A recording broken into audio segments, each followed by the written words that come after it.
Vieron que a veces les cuento historias acerca de criminales que se salen con la suya simplemente por incompetencia de parte de los investigadores. Esta historia no es diferente, pero sí que es increíble. Quizá ya hayan escuchado acerca de este caso por la similitud que tiene con una de las novelas clásicas más conocidas, que se llama El juego más peligroso. Novela que ha sido parodiada en muchos lugares, incluyendo Los Simpsons. Probablemente hayan visto algo parecido. Así que, hola y bienvenidos a mi canal de YouTube una vez más. Hoy tenemos el caso de Robert Hansen. Ahí arriba en el que está en pantalla pueden ver el resto de mis casos. Acá abajo tienen mis redes sociales por si quieren seguirme en alguna de ellas. Y sin nada más que decir, comencemos.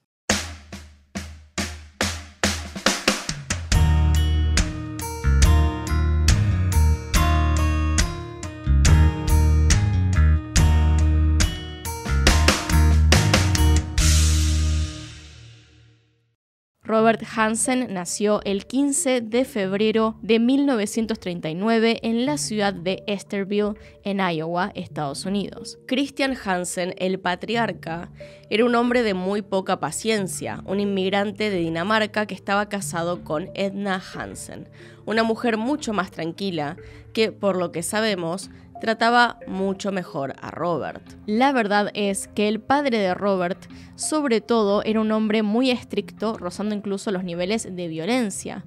Por ejemplo, desde pequeño, su hijo había demostrado ser zurdo, es decir, su mano hábil era la izquierda, con la cual, por ejemplo, escribía. Algo que en la época no se veía bien, por lo que Robert fue obligado de forma poco amable a usar su mano derecha, lo que a su vez causó un tartamudeo que le acompañaría toda su vida. Y para colmo, su padre también tartamudeaba, por lo que cuando Robert comenzó a hacerlo fue castigado. Esa era la lógica que manejaban. Quizá Christian se veía reflejado en su hijo y todo el enojo que se tenía iba hacia él. Realmente no lo sabremos con certeza jamás, pero esto afectó mucho el desarrollo de Robert. Ese mismo tartamudeo hizo que Robert creciera siendo un niño muy tímido y solitario, algo que solo se hizo peor en su adolescencia, cuando además desarrolló un caso bastante severo de acné. La época de la secundaria fue para Robert una de las más complicadas. No solo no tenía amigos, sino que era el objeto de burla de sus compañeros, y las chicas que le gustaban lo rechazaban de forma bastante cruel. Fue durante ese tiempo que descubrió un nuevo hobby: cazar y perseguir animales. Robert pasó todo el tiempo libre de su adolescencia en las zonas más boscosas de Estherville haciendo aquello. En 1942, la familia de Robert Hansen había dejado Iowa para instalarse en California. Trataron de adaptarse al ritmo, pero no pudieron, y pronto volvieron a Pocahontas. Para que se den una idea de lo que estamos hablando, Pocahontas para 1950 tenía una población de 2.000 personas, que crecía de a poco. 30 años más tarde comenzó a decaer. Lo que quiero decir es que no tenía mucha gente. La mayor parte del lugar era campo, nada tenía que ver con la vida en California, y esto es importante ya que el escenario que nos llamaba demasiado la atención era un lugar perfecto para que se desarrollara un asesino serial, como lo sería Robert. Fue ahí para 1950 que los Hansen abrieron una panadería en la cual Robert también debió empezar a trabajar, ya que suponía demasiado para sus padres. Es en esa época que se destaca el terror que Robert le tenía a Christian. Solía tratarlo mal y hacerlo sentir menos por cada error que cometía. Esto ya fue hace muchos años, así que definitivamente las cosas eran diferentes, pero la situación de Robert no era algo que tomar a la ligera. Se tenía que despertar a las 2 de la mañana todos los días para trabajar en la panadería de su familia, y esto no quiere decir que podía dejar de estudiar, así que luego de cumplir con su turno, se iba para la escuela. Debido a esto no le iba muy bien, no podía concentrarse en aprender como correspondía. No es que tenía pésimas notas, pero definitivamente no era su fuerte. Junto al acné y las marcas que le dejaron en la cara, más su poca experiencia en cuestión de socializar, hacían que pensara en sí mismo como un monstruo. Para peor, entre más nervioso se ponía, más tartamudeaba, así que la escuela no era para nada un lugar en el que le gustara estar. Solían reírse de él, no lo dejaban en paz. Y acá es donde comienza lo peor, porque las chicas no solo no se le acercaban, sino que había algunas que también le hacían bullying. En su adolescencia salió con algunas compañeras, pero no tuvo parejas por todas aquellas cosas que se habían juntado, ya que dejando de lado la apariencia, simplemente Robert no podía comunicarse, no quería hablar y tartamudear, entonces desistía de tener conversaciones con chicas. Esto hizo que poco a poco el rechazo que había recibido toda su vida se volviera un resentimiento hacia las mujeres. Robert no era súper atlético y sus padres, muy religiosos, no lo dejaban juntarse a hacer cosas que hacían los otros adolescentes en aquella época. Así que simplemente se fue cerrando a todo eso, teniendo que trabajar en la panadería sin más. Fue también esto lo que lo condujo a otro tipo de actividades recreativas, donde no necesitara compañía como la pesca, la arquería o la cacería. En 1957, cuando terminó la secundaria y cumplió los 18 años, decidió anotarse en las reservas del ejército de Estados Unidos, donde le fue bien. Su vida parecía que había empezado a mejorar. Después de un año le dieron la baja del ejército, así que Robert decidió volver a Iowa, esta vez a Pocahontas, donde consiguió trabajo como asistente de instructor. Básicamente, su empleo consistía en estar con los reclutas más recientes del ejército. Debía disciplinarlos e iniciar a enseñarles ejercicios de entrenamiento. Para entonces, Robert ya vivía solo y fue en el ejército que, debido a una serie de sucesos, terminó teniendo sexo por primera vez con una prostituta, cosa que realmente no le gustó. Estaba experimentando muchos cambios, incluso el tener amigos, lo que sí se llevaba muy bien con personas más jóvenes. Se puso de novio con una chica llamada Phoebe Paget, una mujer que también provenía de una familia religiosa, pero la buena vida que había comenzado a tener cambió de un segundo para el otro, no por una inesperada tragedia, sino por algo que él mismo se buscó. El 9 de diciembre de 1960, con 21 años y todavía con un resentimiento bastante fuerte hacia el sistema escolar y sus compañeros del secundario, Robert convenció a uno de los empleados de la panadería de su padre para que le ayudara a incendiar un garage donde estaban todos los típicos autobuses norteamericanos que llevan a los alumnos de su casa a la escuela y viceversa. Básicamente una parada de colectivos o una parada de buses.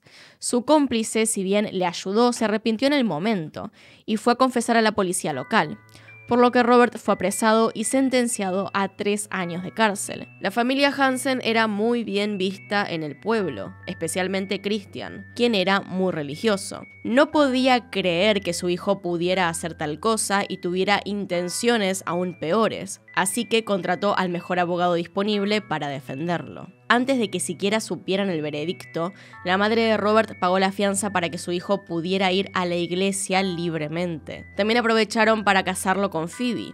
La pareja se pudo ir de luna de miel una semana a Florida, pero no pudo evitar el regreso y tuvo que enfrentar las consecuencias de lo que había hecho, teniendo que pasar 3 años en prisión, tiempo durante el cual se divorció de Phoebe. De todas formas, terminó cumpliendo 20 meses, es decir, año y medio, de su condena antes de ser puesto en libertad por su buena conducta. Pero esta no sería la última vez que fue arrestado. Durante los siguientes años fue detenido más de una vez por robos y otros crímenes similares. Fue durante su etapa preso que por fin le dieron atención psicológica.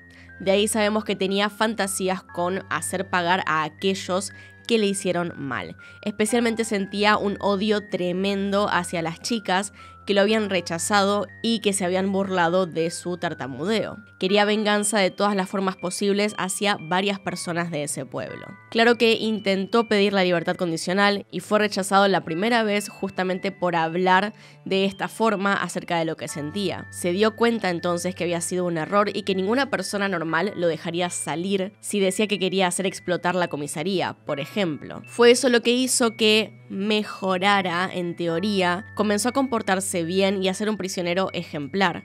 Incluso recibió terapia del lenguaje, con lo cual se estaba volviendo una persona mucho menos antisocial y muy cooperativa, aunque como sabrán, no era nada más que una apariencia temporal que le permitió salir. Los años que siguieron los pasó junto con su familia. Sus padres habían comprado un resort llamado Stony Point en Leech Lake, Minnesota. Ya no querían ser reconocidos por el crimen de su hijo, así que decidieron volver a empezar en un lugar tranquilo. Ahí Robert tenía algunas tareas diarias como pintar los botes y las cabañas, así como hacer de guía. Fue entonces donde conoció a Darla, con quien tiempo después se casaría y volvería a mudar para intentar empezar una familia. Pero sus ganas de robar pudieron más. Para 1967, Robert decidió que quería alejarse lo más posible, así que junto con su nueva pareja se fue a un lugar donde no pudieran molestarlo, siendo la ciudad Anchorage, en Alaska. Es en este lugar que Robert comienza su descenso. Luego de instalarse y que la pareja consiguiera trabajos fijos, empezó a irse de cacería más seguido. Y si bien no solía torturar animales por placer, en el sentido de experimentar y desentrañarlos como hacían otros asesinos seriales, parece que de todas formas le gustaba esto de matar, de perseguir, de cazar. Realmente la parte que más disfrutaba era tener una presa. Quería ponerse por encima de otros seres vivos, quería que alguien debajo suyo sintiera miedo. Robert y Darla tuvieron 2 hijos, compraron su primera casa, la vendieron y compraron otra. La verdad es que les iba bien. Su vida ahí no tenía nada que ver con la vida que hasta entonces había llevado en Iowa. Si bien era conocido como un hombre reservado y callado, todos lo describieron como un buen hombre, amable y tranquilo. Así que es con este contexto que pasamos a los hechos.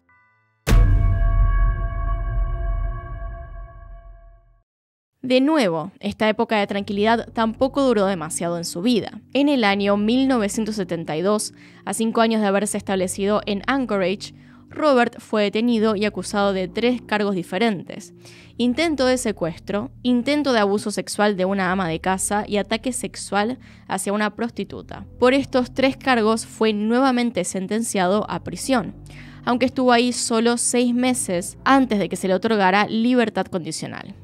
Y se preguntarán, ¿qué pasó? En 1971 intentó secuestrar a una mujer y más tarde, el mismo año, cerca de Navidad, logró secuestrar a otra. Robert secuestró a punta de pistola a Barbara Fields, de 18 años en aquel momento. La llevó a un hotel y ahí la violó. Ambas mujeres lograron identificarlo y llevarlo ante la justicia. Justicia con comillas, y le meto comillas porque es básicamente un chiste. Tenemos que entender de entrada que Robert Hansen ya tenía un historial criminal. Y aunque había servido menos tiempo por buena conducta, de nuevo, extremas comillas en este término, no había demostrado ser una persona que pudiera vivir en sociedad. Las primeras veces que habló con su terapeuta cuando llegó a la cárcel, le dijo que buscaba venganza, que quería que la gente que le había hecho mal pagara. Todo esto es importante, nosotros ahora lo sabemos y lo entendemos, pero por alguna razón que no logro comprender todavía, Robert quedó libre de estos crímenes, no cumplió condena. Básicamente su abogado dijo que era un buen hombre, que tenía una familia, un empleo estable y que simplemente quedó enredado en algo un poco feo, pero que iría a tratamiento psiquiátrico y listo. Le dieron una palmadita en la muñeca y lo dejaron ir. ¿Alguien, por favor, que me recuerde por qué? ¿O de qué me sorprendo? Bárbara fue la primera de las víctimas de Robert en experimentar lo que él realmente quería hacer. Verán, a él le encantaba la caza, pero se había cansado de intentar con los animales comunes. La llevó hasta un lugar bien metido dentro del bosque, cerca de un acantilado. Ahí la acorraló, preparó su pistola y le dijo que corriera. Pero ella, al darse cuenta de lo que pasaba, se tiró a sus pies y dijo que no quería correr, que no le diría nada a la policía e intentó pedir por su vida, hablando de su hijo que la esperaba en casa. Robert no quería dejarla ir, sabía que le contaría a la policía, pero ella lo negó una y otra vez. Dijo que los odiaba y que eran las últimas personas en el mundo a quien querría decirles algo. Cosa que era mentira, porque en realidad su padre era un policía estatal. Pero esto Robert, por supuesto que no lo sabía. Bárbara le dijo que tomara su identificación y se anotara la información que había ahí. Él anotó algo en un papel que dejó en su billetera, le dijo a la mujer que hubiese querido que se conocieran en circunstancias diferentes y después Robert se fue dejándola ahí. En ese momento, a pesar de haber cometido varios crímenes, no había logrado matarla. Claramente de esto aprendió que debía asesinar a sus siguientes víctimas o le contarían todo a la policía. Pero daba igual, porque así como lo denunciaron, se lo dejó ir como si nada. Y por supuesto que a Bárbara la trataron terriblemente, dando por sentado también que era prostituta. Es decir, Robert, el que tenía un historial de crímenes, era un buen padre, un buen esposo, trabajador, y Bárbara simplemente era una prostituta que estaban implicando se merecía el maltrato. No era prostituta Bárbara. Tengo que aclarar por las dudas, pero de todas formas no importa. Además, se implicó todo el tiempo que lo único que Robert necesitaba era un poco de rehabilitación. La justicia le había dado así la libertad a Robert Hansen, provocando en él un sentimiento de impunidad total, creyéndose entonces capaz de poder cometer crímenes iguales y peores sin tener que enfrentar consecuencias. No debe de extrañarnos entonces que en 1973, tan solo un año después, iniciara con su ola de crímenes. Cabe decir que hasta ese punto su familia lo seguía teniendo en un alto estima, o por lo menos querían que fuera así para guardar las apariencias. Por fuera él era todavía un joven confundido y nada más, mientras que por dentro ya sabía lo que tenía que hacer. Desde un primer momento, Robert perfiló sus víctimas, trabajadoras sexuales, algo que no es especialmente novedoso. Muchos asesinos seriales o simplemente criminales eligen como víctimas a mujeres con este trabajo, ya que sus desapariciones no son investigadas por la policía de la misma forma en que se investigan, por ejemplo, las desapariciones de mujeres con familia constituida, trabajo más formal o en pareja. Algo que en realidad sí es terrible, pero eso es lo que pasa. Diría lo que pasaba si realmente hubiese quedado en el pasado, pero no creo que sea así. Además de esta razón, a inicios de los años 70, en Alaska, los porcentajes de prostitución y la cantidad de trabajadoras sexuales había aumentado considerablemente, debido a la construcción del sistema TAPS, un sistema de cañerías que recorre del norte a sur del estado que sirve para transportar el combustible en estado oleoso. Son aproximadamente 1.287 kilómetros de tubería a día de hoy, por lo que al momento de su creación requirieron una gran cantidad de trabajadores que fueran armando dicho conducto. Y las trabajadoras sexuales se establecieron en los diferentes lugares donde descansaban estos obreros. Cuando las mujeres ofrecían los servicios, desaparecían de esas ciudades. Tanto la policía como sus clientes o quienes las conocían pensaban que éstas habían decidido ir a otro pueblo o ciudad, mudarse, y no que podían haber sido asesinadas. En otras palabras, era una parte de la población ideal para atacar. Nadie se interesaba en investigar realmente qué había sucedido con ellas. Para que se den una idea de cómo se manejaban estas situaciones, Robert secuestró a una chica conocida como Leila, quien en realidad permaneció en el anonimato. Ella fue violada por este hombre, pero la dejó ir porque sabía dónde vivía e hizo que le prometiera no decirle nada a la policía. Ella no realizó ninguna denuncia, pero le contó a sus tutores legales. Leila en ese momento estaba viviendo en una casa de acogida y confió en ellos. Al día siguiente, ellos pidieron que removieran a la joven de su cuidado. Según lo que el propio Robert declaró, en esta época se convirtió en lo que suele llamarse un violador serial. Recogía a las trabajadoras sexuales que se encontraban en las rutas cercanas a Anchorage y conducía hasta las zonas de naturaleza, donde no había casas o alguien que pudiera verlos. Allí las obligaba a bajar y entre los arbustos no solo abusaba de ellas sexualmente, sino que también las torturaba. En 1976, Robert se robó de una tienda una sierra eléctrica. Pero antes de que pudiera irse lejos, un guardia de seguridad lo agarró. Esto no habría sido un gran problema de no ser porque ya tenía un largo historial delictivo. Por supuesto que su intención era negarlo todo y obtener alguna clase de trato especial que tuviera que ver con su salud mental. El doctor que lo evaluó en ese momento dijo lo siguiente: las pruebas emocionales y de personalidad indican que se trata de un hombre marcadamente perturbado, algo antisocial, paranoico por naturaleza y con un ego relativamente débil. Hay indicios de un conflicto heterosexual severo, tanto por el deseo por las mujeres como por el temor de no poder relacionarse con ellas. Es capaz de representar sus impulsos y es consciente de muchos de los impulsos dentro de su personalidad. Tiene mucha ansiedad de flotar libremente. El Dr. Parker, quien hizo este análisis, finalmente sugirió que Robert probablemente era esquizofrénico, narcisista y tenía una personalidad antisocial. Obviamente esto no fue nada bueno para Robert, quien luego de un tiempo decidió contar lo que había pasado aquel día, según él, y por favor tienen que escucharlo. Según él, la sierra era un regalo para su padre. Quería devolverle todo lo que había hecho y llevaba pensando en esto mucho. Había estado viendo sierras para regalarle esa Navidad, pero eran demasiado caras, así que por momentos desistía de la idea. Hasta aquel día que se volvió a meter en una tienda para ver sus opciones. ¿Por qué? Porque vio a un hombre teniendo un ataque al corazón en el estacionamiento. En ese momento pensó que no habría otra oportunidad de darle a su padre ese regalo, porque él era obeso y tenía 69 años para entonces. Estimaba que no le quedaba demasiado tiempo porque realmente no se cuidaba. Además, Robert había buscado a otro psiquiatra para que le diera una segunda opinión para el juicio. Este nuevo doctor testificó que tenía trastorno bipolar. Con un tratamiento en marcha, Robert se declaró culpable y dijo que no volvería a robar. El incendio que provocó en los buses escolares había ocurrido hace ya mucho tiempo, cuando Robert apenas era un adulto. Los detalles de la agresión a Susie Heppert no estaban claros y todos los cargos en el caso de Barbara Fields habían sido retirados. En este caso, él no quería robar la motosierra, pero debía porque no tenía suficiente como para pagarla y regalársela a su padre.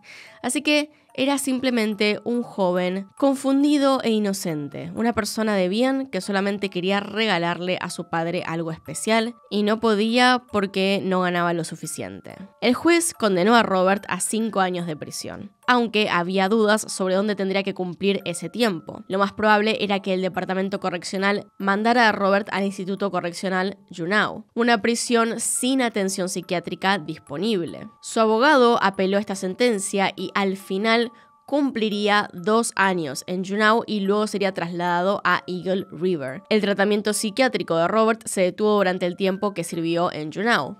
A pesar de esto, se consideraba que le estaba yendo bien, de hecho tan bien que fue puesto en libertad condicional en agosto de 1978. La realidad es que una y otra vez se salió con la suya. Y a todo esto, no importa todo lo que les dije, no importó en ese momento porque igualmente después de salir en libertad, volviendo a lo que hacía antes, compró más armas. Las obtuvo sin problemas, a pesar de todo lo que ya había hecho, de tener un diagnóstico que, como mínimo, demostraba que tenía problemas de ira. Ese mismo año fue arrestado otra vez por asalto sexual, por lo que estuvo un par de meses en la cárcel antes de volver a ser puesto en libertad. No tenemos idea realmente a cuánta gente mató, porque se estima que empezó en 1970, pero no fue descubierto hasta más tarde, por la cantidad de cuerpos de mujeres desaparecidas que nunca fueron encontrados. Por lo tanto, cuando digo primer asesinato, en verdad es lo que suponemos o sabemos. Su primer asesinato sucedió mientras intentaba hacer lo mismo.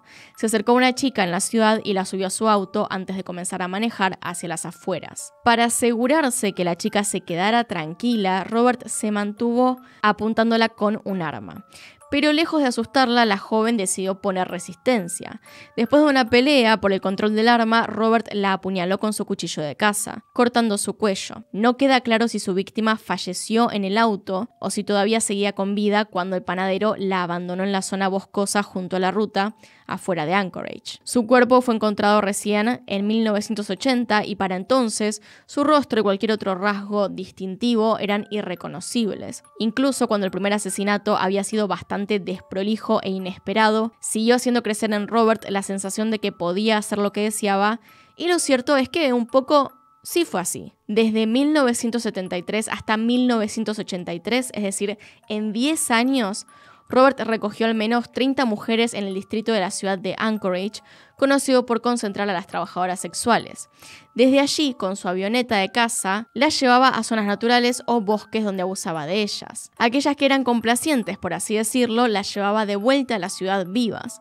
A las demás, las cazaba. Se calcula que en el periodo de 1980 y 1983, Robert recogió a unas 17 mujeres con las que repitió el modus operandi de abusar de ellas en bosques. La diferencia de estas con sus anteriores víctimas es que tras el abuso, Robert las liberaba en el bosque, dándoles la sensación de que podrían huir solo para perseguirlas y matarlas con su rifle de caza, como si fueran animales. El primer asesinato en salir a la luz fue el de Sherry Morrow, una bailarina exótica de quien encontraron su cadáver en 1982 junto al río Nick. 2 policías que patrullaban la zona encontraron el cuerpo de la joven y en el barro junto a este un casquillo de un 223 Remington, un cartucho característico de rifles deportivos, es decir, de caza, capaces de recorrer aproximadamente 183 metros. Más allá de la bala no existía ningún otro tipo de evidencia, pero cuando 2 cuerpos más aparecieron en condiciones muy similares, pareció obvio que se enfrentaban a un asesino serial. La primera de estas 2 víctimas fue encontrada cerca de la ruta de Eklutna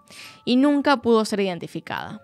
La segunda era también una bailarina exótica llamada Joan Messina. Eklutna sería, si la historia es correcta, su primer asesinato. Todas estas mujeres que había matado eran para él desechables. Había 2 caminos únicamente para Robert: mujeres puras para adorar o mujeres que aceptaban dinero por sexo, a quienes solía castigar. El nombre de la primera víctima no se sabe, a pesar de que Robert haya confirmado haberla matado, porque no recordaba casi nada de ella. No sabía ni su nombre ni qué hacía exactamente cuando la recogió aquel día. Llegados a este punto y antes de seguir avanzando hacia el momento en que Robert fue finalmente atrapado, me gustaría contarles que durante esa década no es que pasó desapercibido por las autoridades. Para nada. Había agentes estudiando las extrañas desapariciones que se iban dando, especialmente porque eran más de lo normal en Alaska. Como la zona en sí es complicada, al principio no parecía que fuera alarmante que 1 o 2 personas desaparecieran cada tanto, pero había comenzado a ocurrir sistemáticamente. Mujeres con vidas muy similares que estaban ligadas a la prostitución se iban y no volvían. Pero en esa época especialmente no se le daba mucha importancia. Había una mezcla de misoginia y clasismo y Robert Hansen no era el único que lo demostraba. La policía claramente no estaba interesada en buscar prostitutas, por lo cual el interés se fue dando de a poco. Ese mismo año fue arrestado otra vez por asalto sexual, por lo que estuvo un par de meses en la cárcel antes de volver a ser puesto en libertad. Como ya deben esperarse, Robert Hansen no fue detenido por la policía o por el trabajo de la justicia. Si bien de vuelta a 1983 las autoridades estaban seguros de que había un asesino serial activo en la ciudad, no tenían evidencia que pudiera llevarlos a él. Fue gracias a Cindy Paulson que lograron detenerle. Cindy Paulson, al igual que todas las demás víctimas de Robert, era trabajadora sexual y todavía era una adolescente, cuando el 13 de junio de 1983, Robert detuvo su auto frente a ella y le ofreció $200 por practicarle sexo oral. Al momento en que Cindy aceptó, el hombre la esposó y a punta de pistola le hizo entrar al auto. La familia de Robert estaba de viaje en Europa, por lo que condujo hasta su casa, donde la hizo bajar del vehículo y entrar.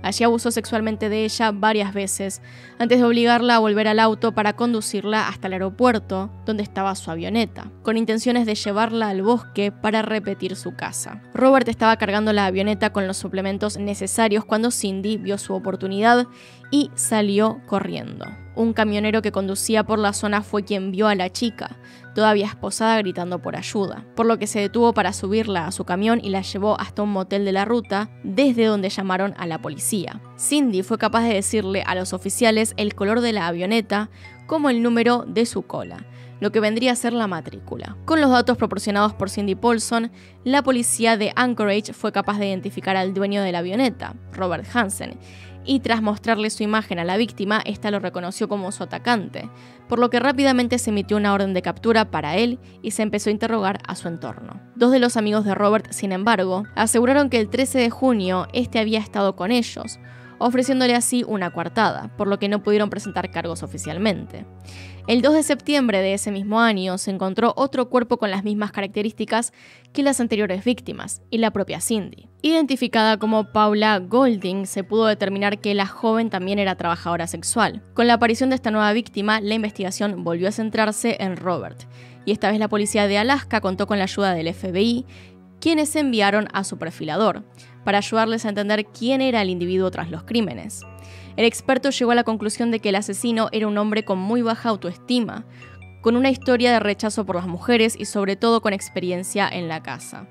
Además, predijo que el asesino debía tomar souvenirs de sus víctimas y que el hombre tenía un tartamudeo, ambas cosas reales en el caso de Robert. Los amigos de Robert, que le habían dado una coartada, ante un segundo interrogatorio confesaron estar mintiendo, por lo que los investigadores volvieron a llamar a Robert para repetir también su entrevista, mientras otro grupo de oficiales revisaba su casa. En la misma encontraron un Mini 14, un fusil semiautomático que utiliza las balas 223.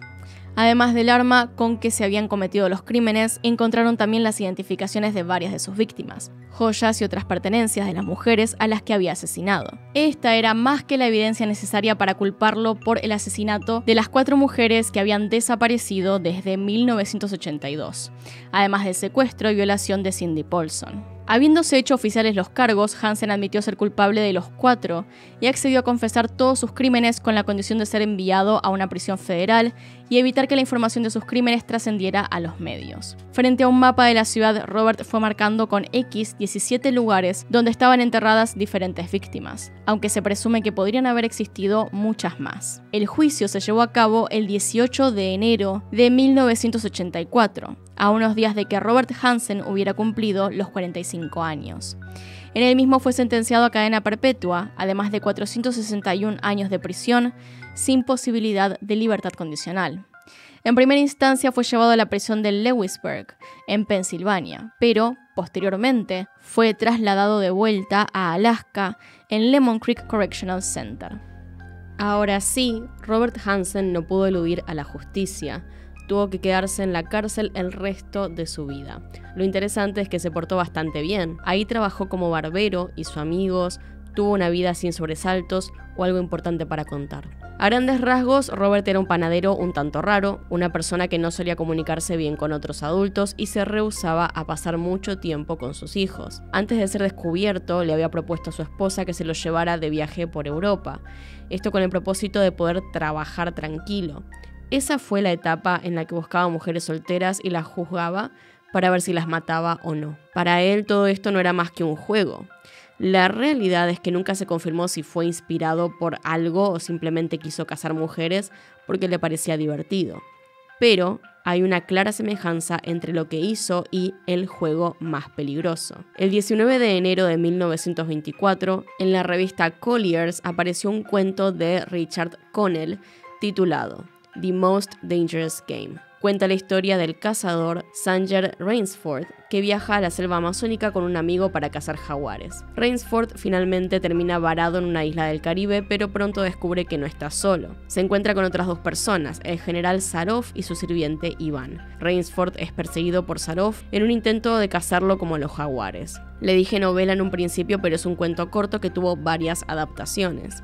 Como se imaginarán, es una historia bastante conocida y si bien Robert Hansen se pudo haber inspirado en ella, la verdad es que se le pudo haber ocurrido cazar mujeres por puro cinismo. Pero se lo conoce por esta comparación y también como el panadero asesino, entre otros nombres. No porque tenga algo que ver con la panadería realmente. El 11 de mayo de 2014, con 75 años, fue enviado hacia el Centro Correccional de Anchorage por condiciones de salud. El 21 de agosto del mismo año, Robert Hansen falleció en Alaska Regional Hospital. Tenía la orden de no resucitar en su archivo. Así que hasta ahí llegamos con este caso. Díganme qué opinan acerca de esto y si lo conocían. Acá están los Patreons y los miembros del canal. Gracias por apoyarme a través de esas plataformas. Y sin nada más que decir, acá tienen un video nuevo, acá tienen un video recomendado. Se pueden suscribir haciendo clic en mi cara y nos vemos en otro video. Adiós.